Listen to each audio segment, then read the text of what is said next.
लोग करते हैं जिनकी निष्ठा शिथिल है।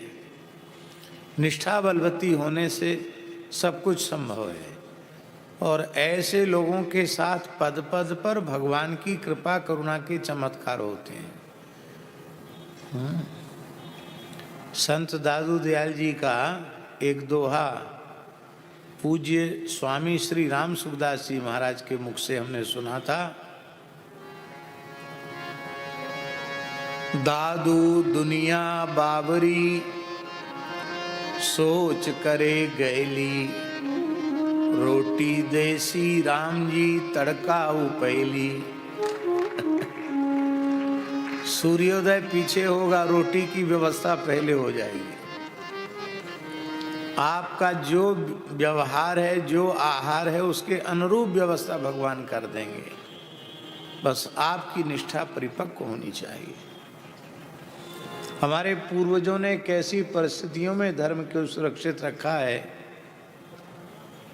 व्यास जी छत्रसाल के जीवन का एक प्रसंग आता, महाराजा छत्रसाल, कि मुगलों से युद्ध करते करते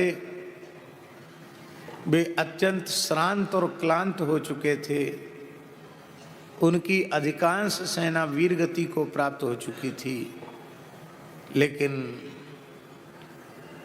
छोटी सी सेना ने बड़ी भारी मुगलों की सेना को समाप्त कर दिया। समाप्त ही नहीं कर दिया, वे पराजित होकर अपना शिविर छोड़कर भाग गए। अपना तोप खाना, अपना खजाना सब छोड़ के भाग गए, प्राण बचाकर भागे। कई दिन से युद्ध चल रहा था, सब भूखे थे।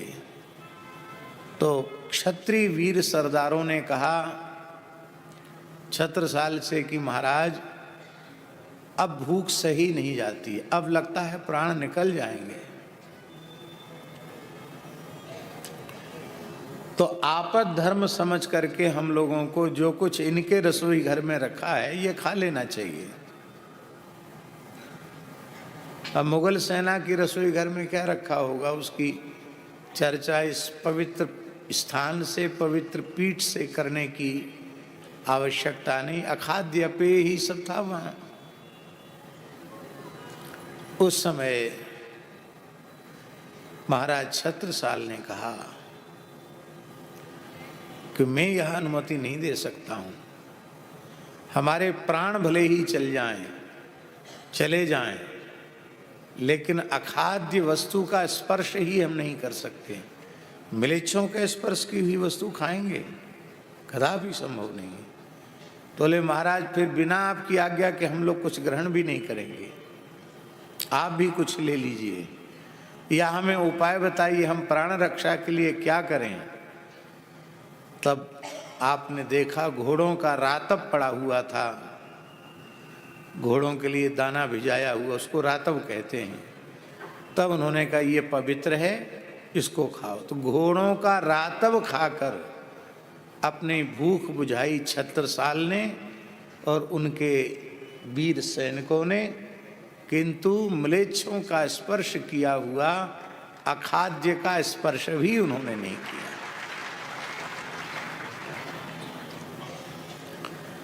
ये सब उदाहरण हैं। भगवान की बड़ी कृपा है। हमें तो यही समझ में नहीं आ रहा है कि आज छठा दिन कैसे हो गया है। व्यास जी बोले आज छठा दिन, छठे दिन की कथा में हम लोग प्रवेश कर रहे हैं। इसका मतलब कल सातवां। कथा तो इतने आनंद से चल रही है कि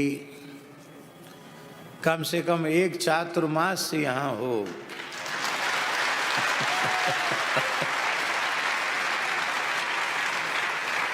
फिर सब लोग कथा सुने। ऐसी कथा चल रही, आनंद पूर्वक चल रही है, बिना भाग दौड़ के। लेकिन ठीक है, जैसा भगवान ने जितना समय दिया उसके अनुरूप हम लोगों को अपनी वाणी को सार्थक करना है, श्रवणों को पवित्र करना है, मानव जीवन को धन्य बनाना है।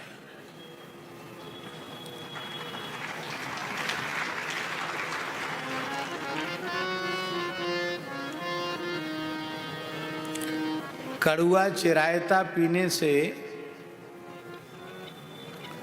व्याधि का शमन होता हो और उसी व्याधि का शमन अमृतमय मीठे शरबत को पीने से हो जाता हो, तो आप क्या चयन करेंगे? कड़ुआ काढ़ा पीना चुनेंगे, चिरायते का काढ़ा, कि मीठा शरबत क्या पिएंगे? तो स्वामी श्री प्रणवानंद जी महाराज, ये जो गंभीर दर्शन की चर्चा है, न्याय वैशेषिक आदि की चर्चा है, ये भी व्याधि का शमन करती है, पर ये कड़ुए चिरायते के जैसा है। पर भगवान श्री कृष्ण की मधुर बाल लीलाएं, उनकी सभी लीलाएं मीठे शरबत के जैसी हैं।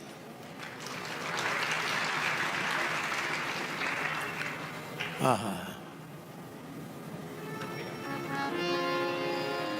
सुखदेव जी का पंचाध्यायी में जो यह वचन है, वो बहुत ही अधिक ध्यान देने योग्य है। भजते तादृशी ही क्रीडा याह श्रुत्वा तत्परो भवेत। भगवान ऐसी लीलाएं करते हैं जिनको सुनकर के जीव भगवत परायण हो जाए।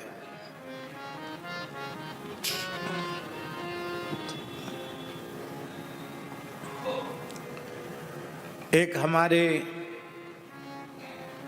बहुत अच्छे विद्वान संत थे, सुदामा कुटी में प्रवचन करने लगे। कपिल देवहूति संवाद पर चर्चा कर रहे थे। सांख्य बहुत बढ़िया से पढ़ा था उन्होंने, सांख्य कारिका पढ़े पढ़ाए थे, न्याय के सांख्य के विद्वान थे। तो उनका विषय आ गया, उसी विषय में वो घटाकाश मठाकाश करण घटपट करने लग गए। एक ब्रजवासी मैया खड़ी होके बोली तीसरे दिन, बाबा तो पे कथा बोलवो नहीं आवे तो चुप है जा। 3 दिन आते घटपट पतो नहीं कहा तेरे कहा बोले चलो जाए रहे हो। 40 वर्ष है गए कथा सुनते सुनते। तू महाभारत कह रहो है कि रामायण कह रहो है कि भगतमाल कह रहो, खबर ही ना है पड़ रही। कहाँ कहे चले जा रहे हो? बोले मैं जो विषय है सांख्य उसका विवेचन कर रहा हूं। हे चुप रहे। लड़ाई हो गई श्रोता की और वक्ता की। उन्होंने आकर महाराज जी से कहा, महाराज जी आपने हमसे कहा कि आप यहाँ दैनिक सत्संग वहाँ होता है कि आप कराइए। यहाँ के श्रोता तो बड़े सभ्य हैं, ब्रजवासियों में तो सभ्यता बिल्कुल नहीं है। ऐसे ऐसे एक मैया उटपटांग बोल रही। महाराज जी हंसने लगे, बोले श्रीमान जी उद्धव जी का प्रवचन तो गोपियों को प्रभावित नहीं कर सका, आपका सांख्य वेदांत कहाँ से प्रभावित कर देगा? ये भोले भाले सीधे साधे ब्रजवासी हैं, इनको सीधी साधी कथा ही अच्छी लगती है।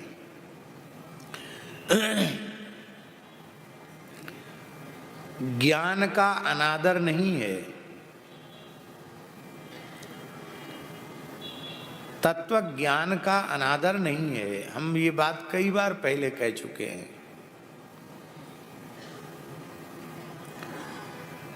भक्ति का समादर करने का अर्थ है ज्ञान का भी समादर करना है, वैराग्य का भी समादर करना।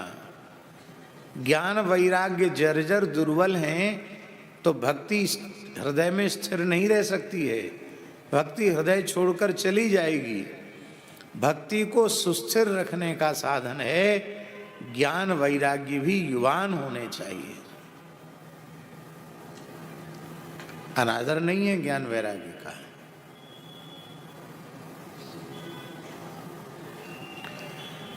अरे ज्ञान माने साक्षात भगवान।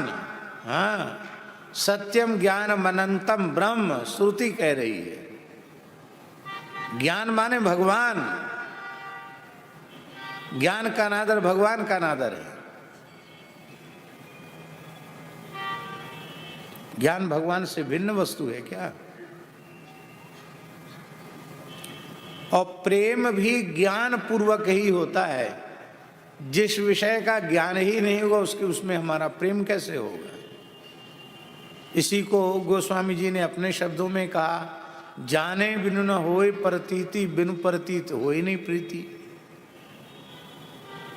और प्रीत बिना नहीं भगति दृढ़ाई।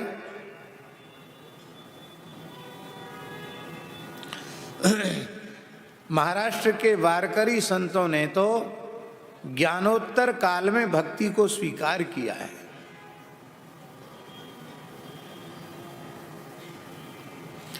हम अन्यथा कह रहे हो तो श्री प्रणवानंद जी हमको टोक सकते हैं। ज्ञानोत्तर काल में भक्ति का प्रादुर्भाव महाराष्ट्र की संत परंपरा ने माना है कि नहीं माना है?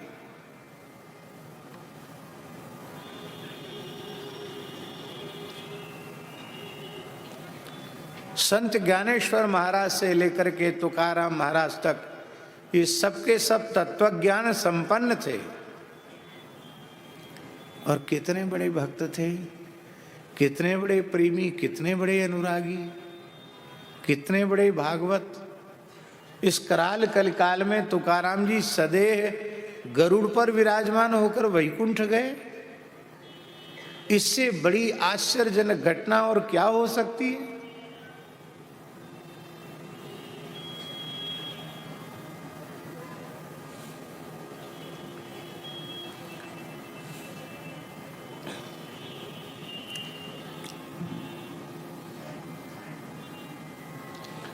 पर हम जो बात कहने जा रहे हैं उस पर ध्यान दे करके सुने।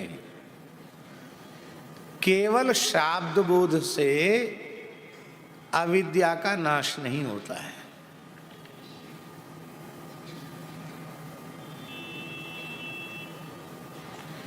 यदा तदक्षरम अधिगम्यते,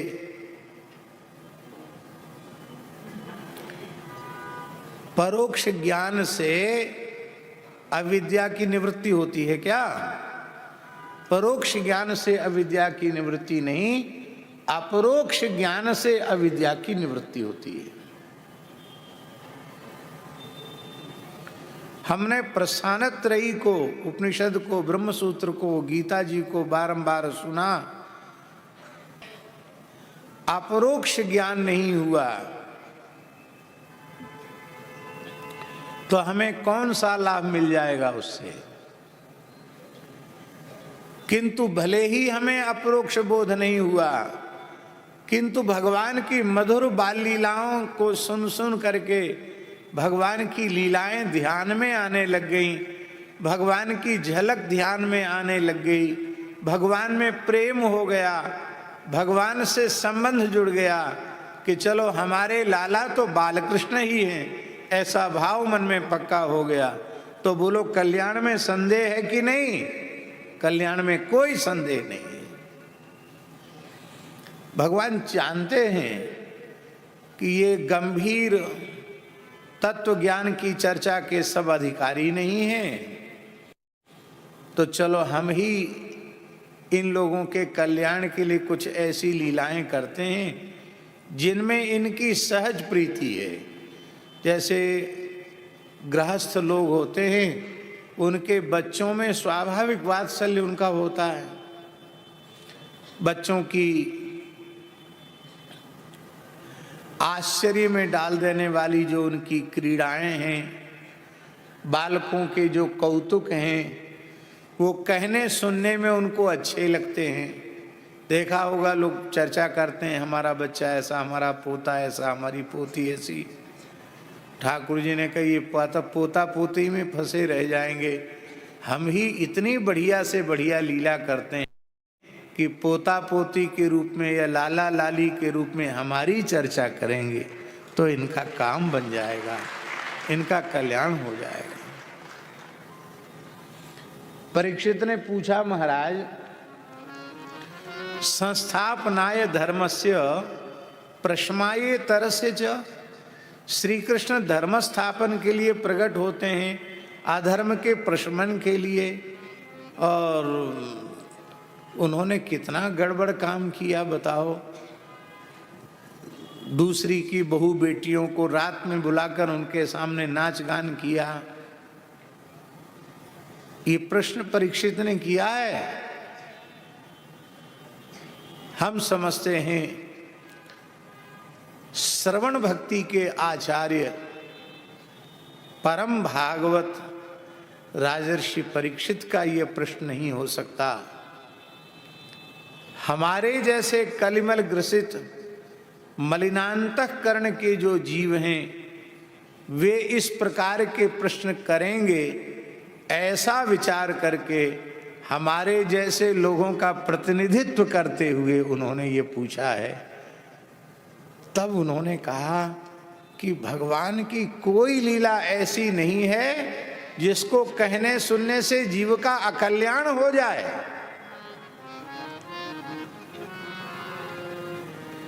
इसलिए भगवान की मधुरोपासना की लीलाएं भी, अब विचार तो कीजिए व्यास जी, विचार कीजिए, कहने वाला धरती का कोई द्रव्य स्पर्श ही नहीं करता है, केवल वायु का आहार करते हैं सुखदेव जी। कथनचित किसी सदगृहस्थ के द्वार पर पहुंचे तो बड़ी कठिनाई से एक दो घूंट धारोष्ण दुग्ध ले लेते हैं, बाकी पृथ्वी का कोई पदार्थ वे आहार के रूप में ग्रहण नहीं करते हैं। संग्रह परिग्रह के नाम पर शरीर पर भी एक सूत का धागा नहीं है, ऐसा तो वक्ता है जो निरंतर समाधि में रहने वाला है। और श्रोता वो है जिसने युवावस्था में ही सारे भोगों का वमन के समान त्याग करके अनशन व्रत लेकर गंगा जी के तट पर मरने के लिए बैठा है। और ऐसे श्रोता को जो मरणाभिमुख है, मरणशील है, मरने के लिए उद्यत है, अब बिल्कुल समय निकट आ रहा है, उसको वे भगवान के गोपियों के साथ रास विलास की लीलाएं सुना रहे हैं। तो क्या इसलिए सुना रहे हैं कि कल्याण हो जाए? पहले वक्ता की अवस्था को देखो और श्रोता की कोटि को देखो, फिर भगवान की लीला पर विचार करो। भगवान की कोई लीला सामान्य नहीं हो सकती है। भगवान की सभी लीलाएं असामान्य हैं और उनका प्रयोजन यही है, भजते तादृशी ही क्रीड़ा याह श्रुत्वा तत्परो भवेत्। भगवान की लीलाओं को सुनकर के जीव भगवत परायण हो जाए। तो कल साधन सिद्धा, श्रुति शुद्धा, नित्य सिद्धा कई गोपियों के स्वरूपों का स्मरण किया। पद्म पुराण आदि में अनेक प्रसंग हैं, कौन कौन से ऋषि कितने कितने कल्प तक तप करके गोपी बने, उसका भी भगवत कृपा से स्मरण किया। कल माखन चोरी लीला का स्मरण किया गया। अभी पूरी नहीं हुई लीला, अभी गोपियों के घरों में लीला चलेगी और जहाँ तक चलेगी वहाँ तक हम लोग स्मरण करेंगे। उसके पूर्व नित्य का जो क्रम है उस क्रम का आदर करते हुए गीतावली अयोध्या कांड पद संख्या 3 गीता प्रेस का ऐप भी मोबाइल में है, गीता सेवा ऐप। उसमें गीता प्रेस के सभी मूल ग्रंथ ऐप में हैं। तो जो लोग, जिन लोगों के पास गीतावली नहीं है, वो उसमें निकाल कर उससे पद पढ़ सकते हैं।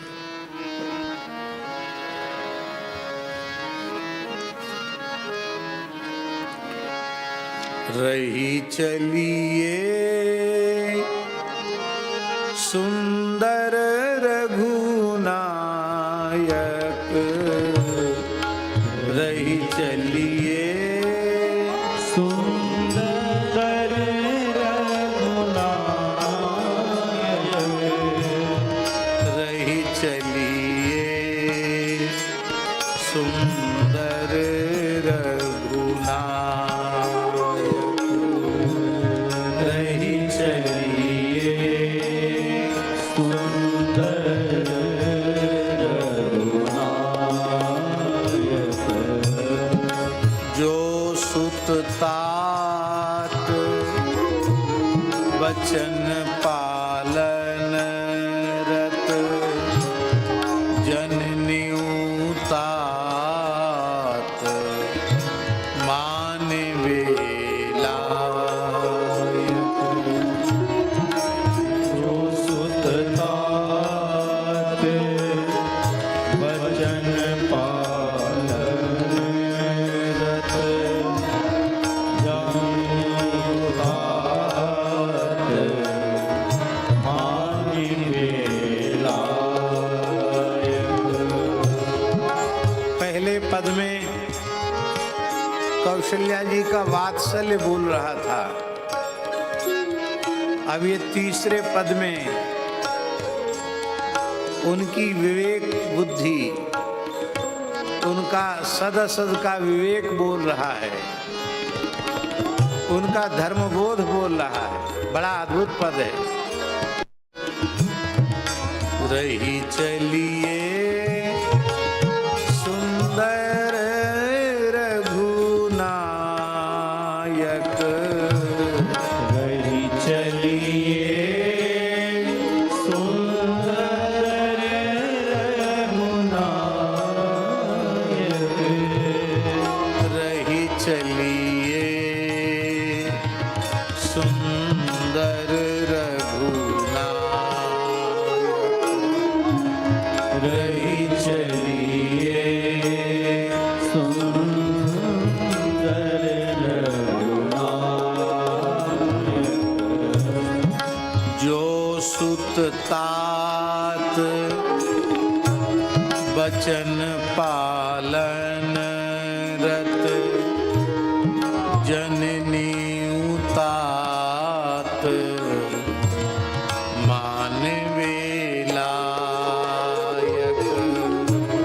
जो सुत तात वचन पालन रत, जननी तात मानि वेलायक।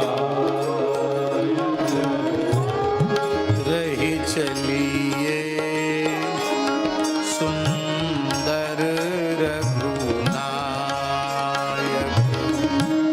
रही चलिए सुंदर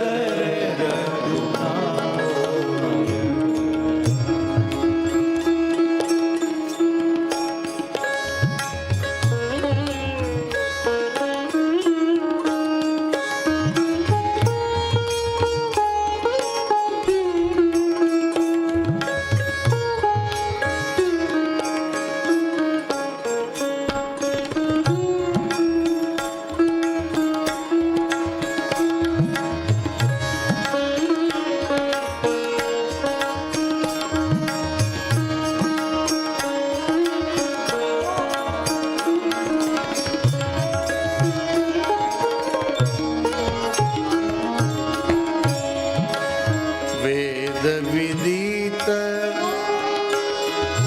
वेद विदित यह बानी तुम्हारी, रघुपति सदा संत सुखदायक। राखहु निज मर्जाद निगम की, हों बलि जाऊं धरहु धनु सायक। हों बलि जाऊं धरहु धनु सायक।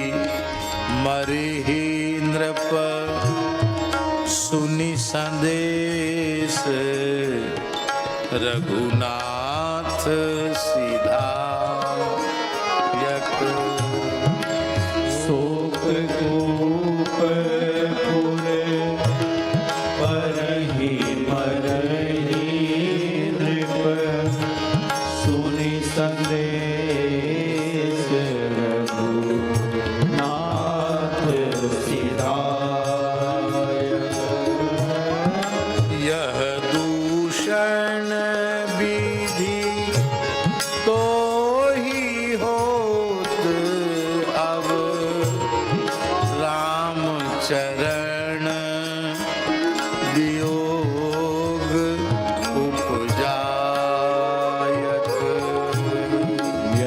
दूषण विधि तो ही होत अब राम चरण वियोग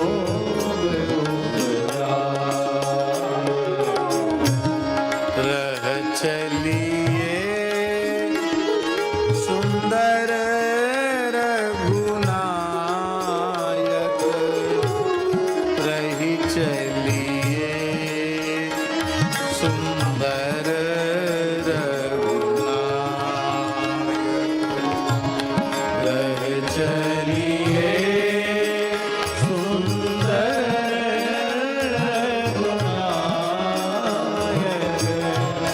रही चलिए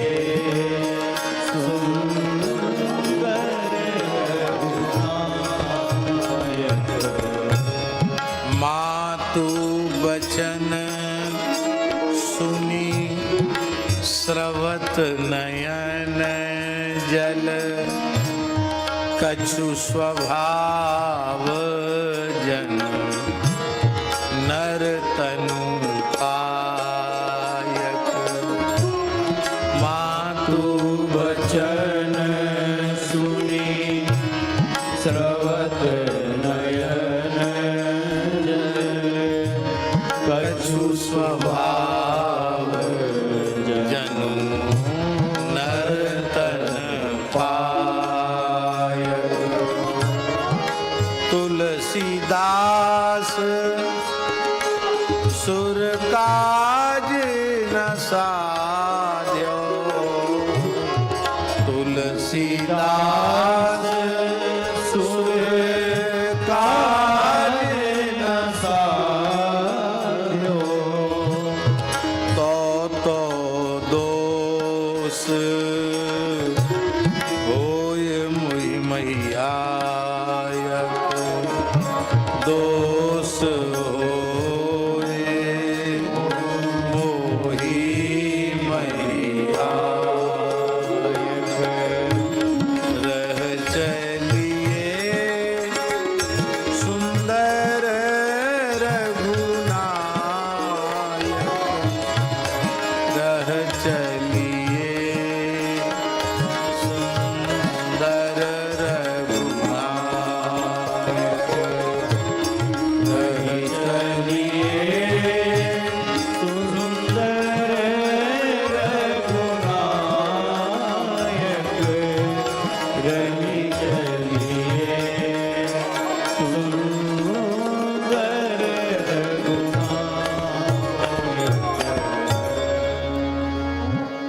भगवान सोच रहे हैं कि यदि माता के प्रेम में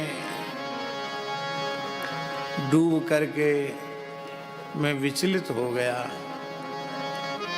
तो देवताओं का कार्य कैसे सिद्ध होगा।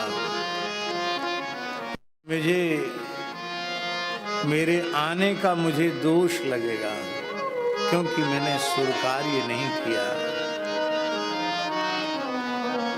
राम हो कौन जतन घर रही हो। राम हो कौन जतन घर रही हो।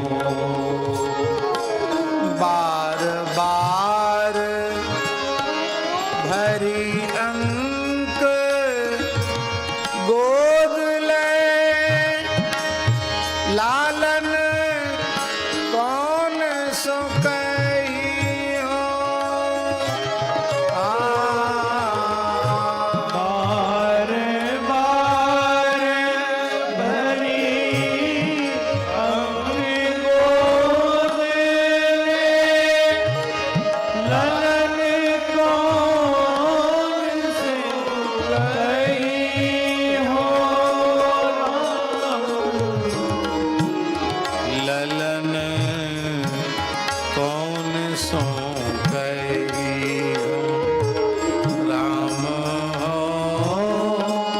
कौन जतन घर गई हो। राम हो कौन जतन भर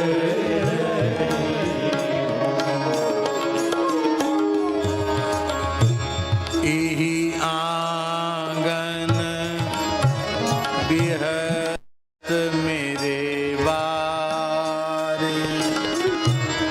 तुम जो संग शिशुलीने।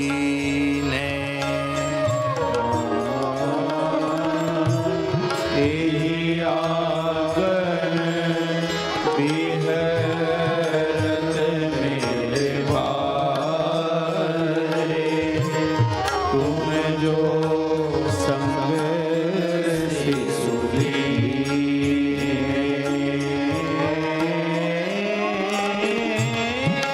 कैसे प्राण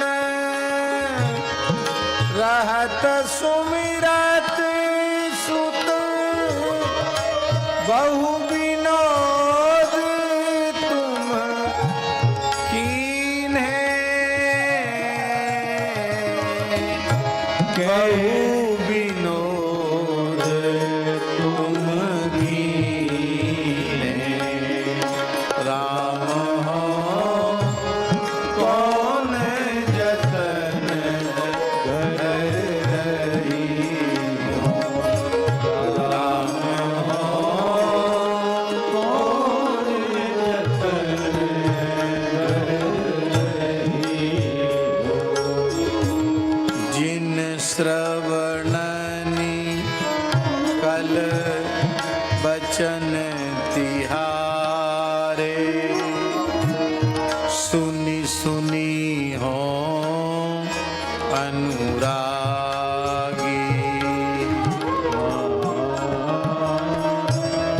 जिन श्रवणनी कल बचन तिहारे।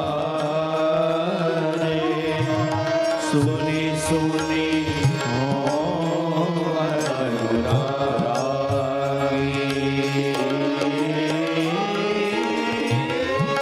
तिन श्रवणनी बन दवन सुनत हो। मोते कौन अभागी। दिन श्रवणनी बन गवन सुनती हो। मोते कौन अभागी। राम हो कौन जतन घर रही हो। राम हो कौन जतन घर रही हो। जुग समनिमिष जाहि रघुनंदन। बदन कमल बिनु देखे। जुग समनिमिष जाहि रघुनंदन। बदन कमल बिनु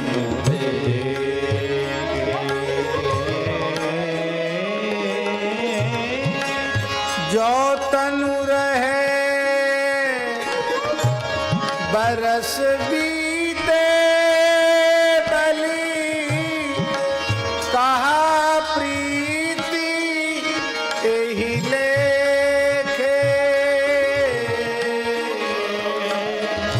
जो तनु रहे बरस बीते बलि कहा प्रीति लेखे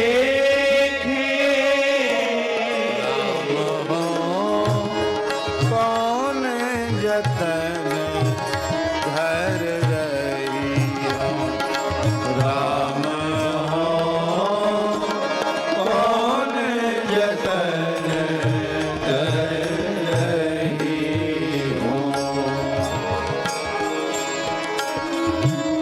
तुलसीदास प्रेम वस श्री हरि देखी बिकल महतारी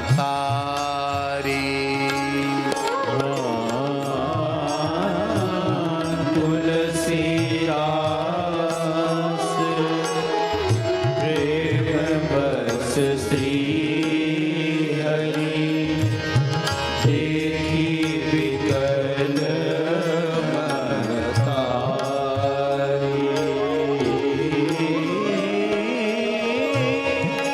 गद गद कंठ नयन जल फिरी फिरी आवन कहो मुरारी गद गद कंठ नयन आवन कहो मुरारी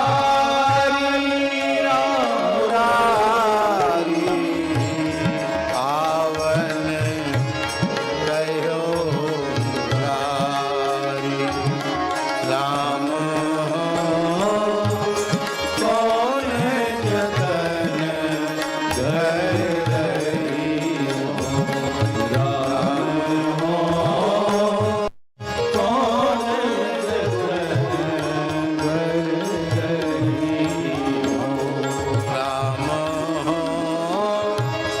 कौन जतन घर रही राम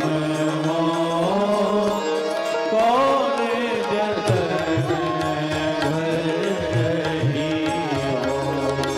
सिय पिय प्यारी अवध बिहारी जय जय श्री अग्रदास दुलारी प्रिय प्यारी अवध बिहारी जय जय श्री अग्रदास दुलारी प्रिय प्यारी अवध बिहारी जय जय श्री अग्रदास दुलारी प्रिय प्यारी अवध बिहारी जय जय श्री अग्रदास दुलारी प्रिय प्यारी अवध बिहारी जय जय श्री अग्रदास दुलारी प्रिय प्यारी अवध बिहारी जय जय श्री अग्रदास दुलारी प्रिय प्यारी अवध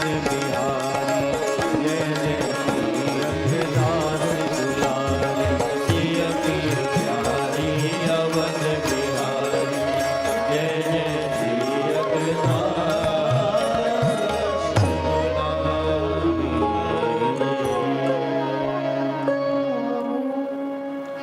गीतावली सभी रचनाएं दिव्य हैं तुलसीदास जी की, पर गीतावली अत्यंत रसमय है। इसलिए हम बारंबार निवेदन करते हैं, संतों ने तुलसी साहित्य को क्षीर सागर की उपमा दी है। ये क्षीर सिंधु है। और इस तुलसी साहित्य का नवनीत क्या है? इसका नवनीत गीतावली है, और उस नवनीत से तपाकर निकाला हुआ घृत क्या है? वो घृत विनय पत्रिका है। तो ये वस्तुतः बिना गीतावली के आश्रय के राम कथा संभव नहीं है, क्योंकि जो पक्ष जो भाव रामचरितमानस में गोस्वामी जी से अछूते रह गए थे, उन भावों को व्यक्त किया है गीतावली में गोस्वामी तुलसीदास जी ने। और हम फिर स्मरण करा में व्यास जी, यह एकमात्र भक्ति साहित्य का ऐसा ग्रंथ है जिसे ठाकुर जी ने अपने कंठ से गाया है। चित्रकूट गोस्वामी जी विराज रहे थे,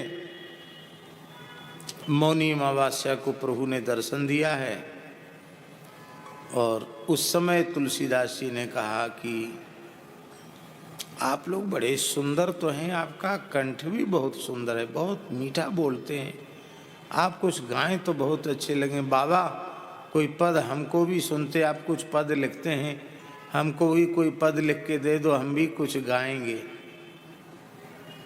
ठीक है, तो बस पद लिख करके दे दिए।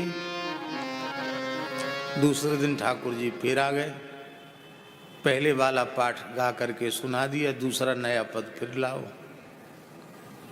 जब पूरी गीतावली इस तरह से ठाकुर जी ने गा दी अपने कंठ से, अब गोस्वामी जी ने देखा कि उत्तरकांड तक की लीला तो पूरी हो गई, आज ठाकुर जी नहीं आए, बहुत विकल हुए।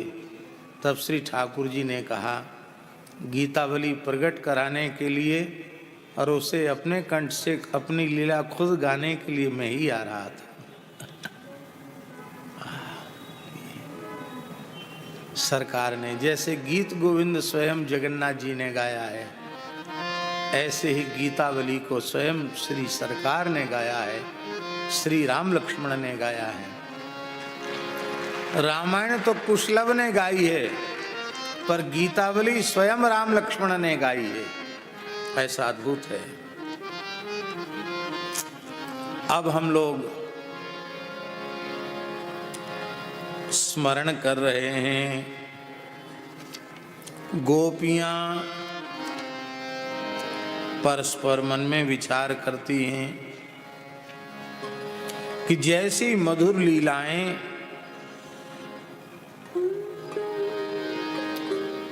नंदालय में हो रही हैं माखन चोरी की, क्या वैसी मधुर लीलाएं हमारे घरों में भी होंगी? गोपी देखती हैं कि ठाकुर जी मैया से हट कर रहे हैं। मैयारी मोही माखन भावे, जो मेवा पकवान कहत तू, मोही नहीं रुचि आवे। ब्रज जुवती एक पाछे ठाड़ी, सुनत श्याम की बात। मन मन कहत कबहू अपने घर, देखो माखन खात। बैठे जाय मथनिया के ढिंग, मैं तब रहूं छिपानी। सूरदास प्रभु अंतर जामी, ग्वालिन मन की जानी। इसलिए जब ग्वालिन मन की जानी, तब उनके घरों में जा जाकर भक्त वांछा कल्पतरु बालकृष्ण उनकी मन की इच्छाओं को पूर्ण कर रहे हैं। हमारे पूज्य गुरुदेव भक्तमाली जी कहते थे कि गोपी जब धार काटती है तब श्री कृष्ण का चिंतन करती है कि क्या कभी इस धारोष्ण दुग्ध को श्री कृष्ण पिएंगे। फिर उसको छान कर ओटाती है तब श्री कृष्ण का ध्यान करती है। फिर जब दही जमाती है तब श्री कृष्ण का ध्यान करती है, और दही मथकर बिलोती है, माखन काढ़ती है, तब भी श्री कृष्ण का ध्यान करती है। क्या मेरे श्रम को सफल करने के लिए, मेरे भाव को पूर्ण करने के लिए आएंगे क्या? हमारे यहाँ ब्रज में ब्यासी बहुत प्रसिद्ध पद है। उस पद को हम नहीं गाएंगे, केवल एक पंक्ति बोलेंगे। गोपी के घर में माखन चोरी करने ठाकुर जी आते हैं। उसके पहले गोपी कीर्तन करती है, क्योंकि नाहम बसामि वैकुंठे योगिनाम हृदय न च मद्भक्ता यत्र गायत्री तत्र तिष्ठामि नारद। इसलिए गोपी कीर्तन करती, आज मेरे अंगना आओ नंद लाल चले, आओ गोपाल दर्शन की प्यासी गुजरिया श्याम। आज मेरे अंगना में आओ नंद लाल चले, आओ गोपाल दर्शन की प्यासी गुजरिया। आज मेरे अंगना में आओ नंद लाल चले, आओ गोपाल दर्शन की प्यासी गुजरिया श्याम। आज मेरे अंगना में आओ नंद लाल चले, आओ गोपाल दर्शन की प्यासी गुजरिया। अंगना में आओ मेरे माखन को खाओ, अंगना में आओ मेरे माखन को खाओ, अंगना में आओ मेरे माखन को खाओ। अंगना में आओ मेरे माखन को खाओ।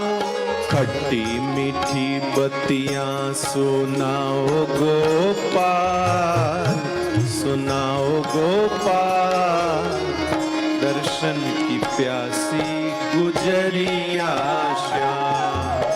खट्टी मीठी बत्तियां सुनाओ गोपाल, सुनाओ गोपाल दर्शन की प्यासी गुजरिया श्याम।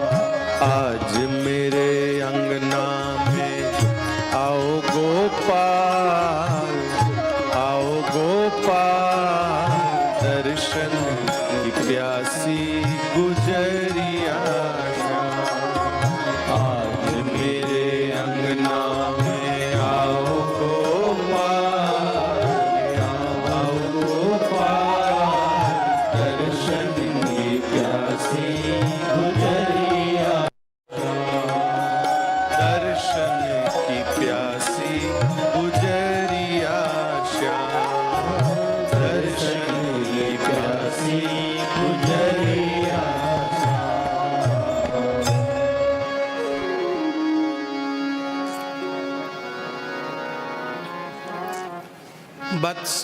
बत्सान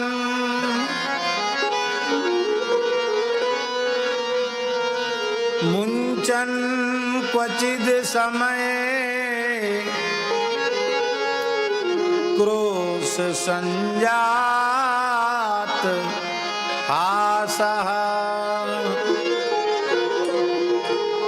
स्तेयं स्वाद्वत्यथ दधिपयः कल्पितैस्ते।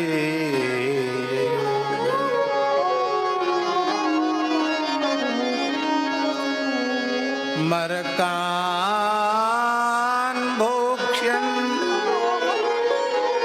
विभजति सचेन्नाति भाण्डं भिनत्ति।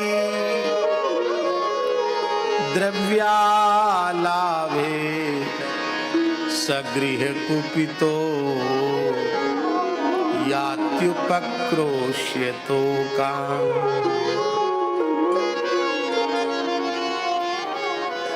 वस्तुतः ये लीला वर्णन नहीं है, ये लीला वर्णन की सूत्रावली है। एक एक वाक्य में अनेक अनेक लीलाएं हैं और ये शिकायत है।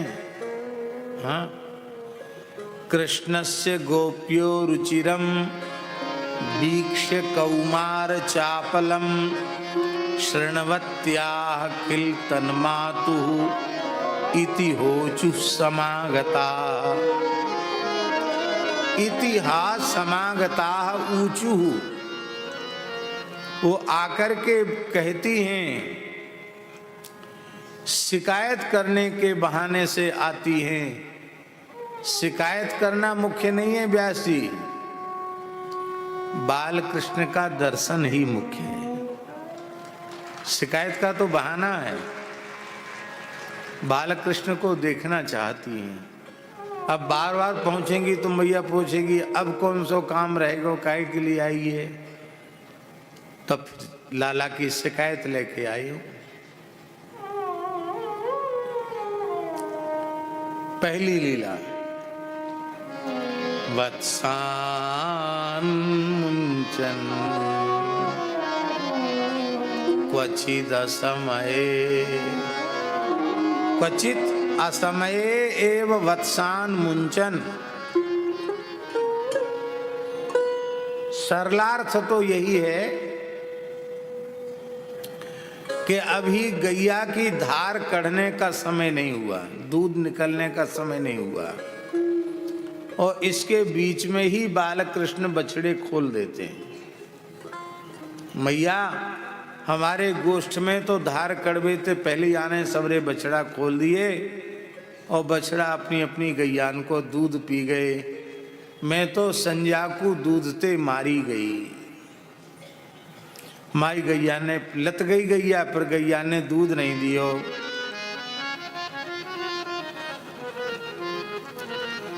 और जब मैं बछड़ा बांध के आई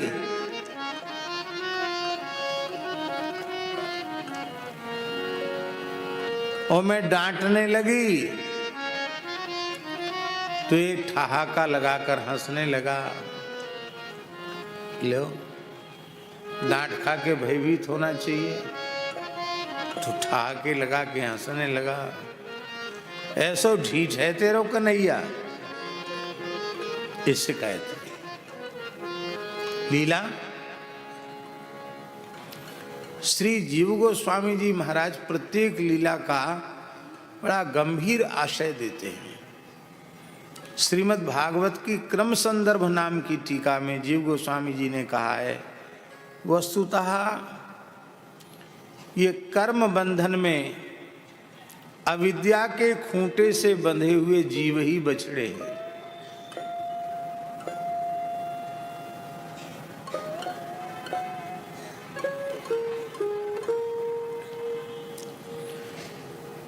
अभी इनके प्राक्तन शरीरों के कर्म ऐसे हैं कि अभी पता नहीं कितने युगों कल्पों तक इनको संस्कृति के चक्र में पड़े रहना है। पर जब श्री कृष्ण कृपा करते हैं तो असमये एव वत्सान मुंचन, अभी उनके मुक्त होने का कर्म फल भोग की बात ली जाए तो अभी कर्म फल भोग इतना शेष है कि वो मुक्त हो ही नहीं सकते हैं। लेकिन असमय में ही श्री कृष्ण कृपा करके उन्हें मुक्त कर देते हैं, कर्म बंधन से मुक्त कर देते हैं, अविद्या के खूंटे से अलग कर देते हैं। और एक बड़ी विचित्र बात है, स्वयं नहीं करते हैं, खुद खूंटा खोलने किसी का नहीं जाते हैं।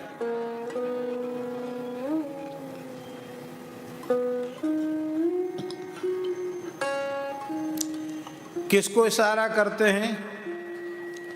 अपने सखाओं को इशारा करते हैं कि मैं आपको बातन में लगाए भयो हूं और तू जाए कि इनके बछड़ा खोल दे।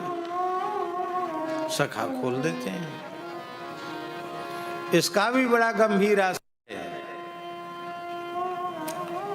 कि श्री ठाकुर जी स्वयं नहीं खोलते किसी को, अपने स्वरूप भूत संतों को जीव रूपी बछड़ों के पास भेज देते हैं। और वे संत जब उनकी वाणी का आश्रय लेते हैं, वे साधक जब संत वाणी का आश्रय लेते हैं तो भले ही उनके कर्म बंधन से छूटने का समय नहीं आया है, पर फिर भी वे कर्म बंधन से मुक्त हो जाते हैं।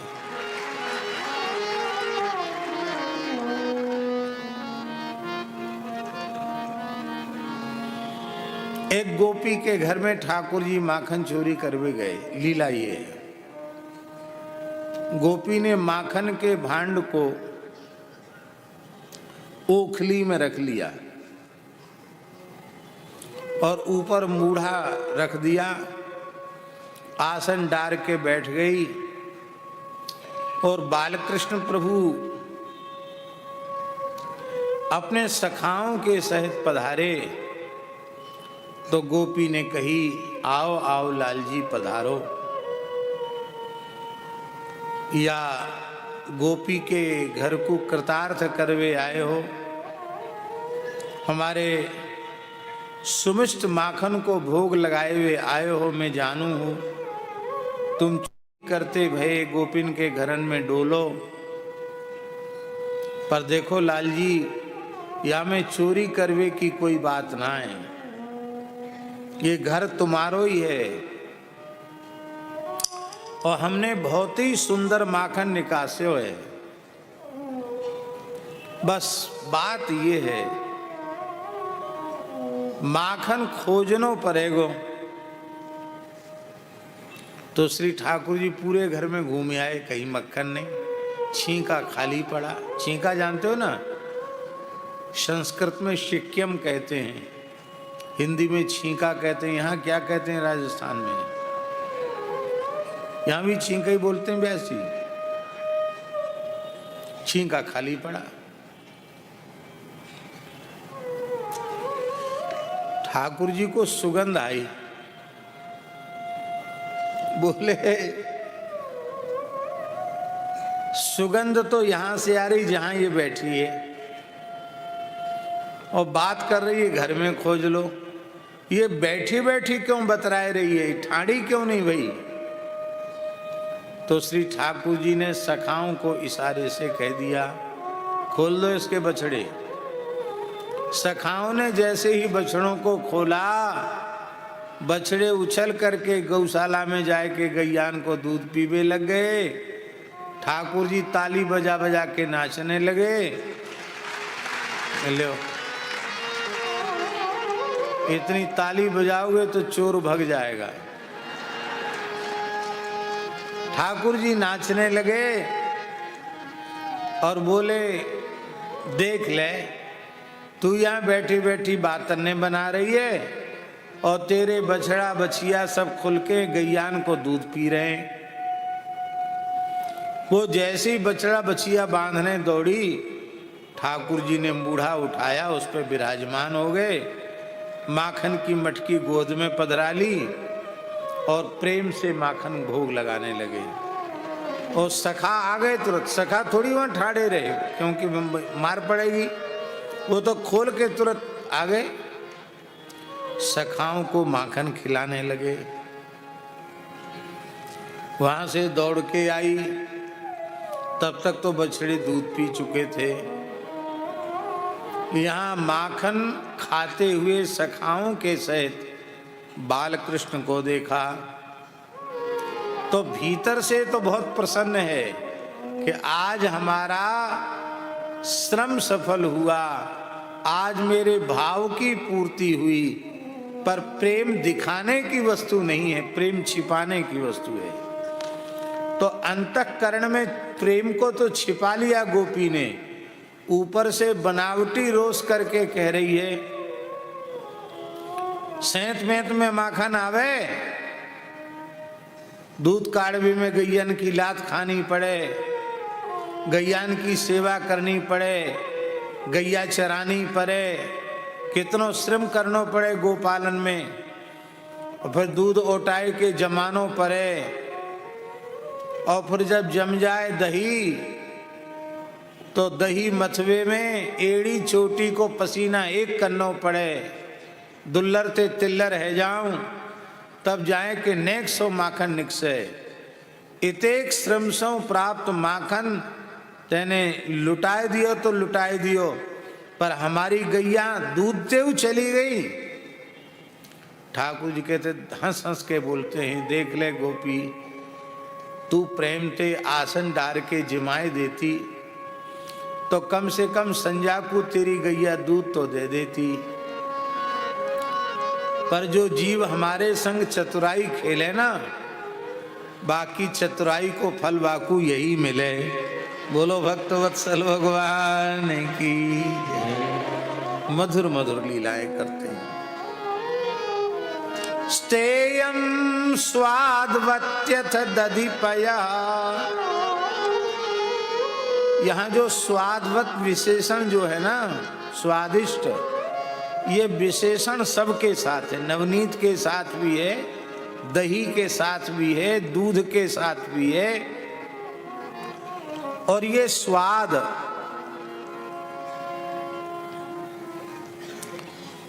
व्यास जी वेद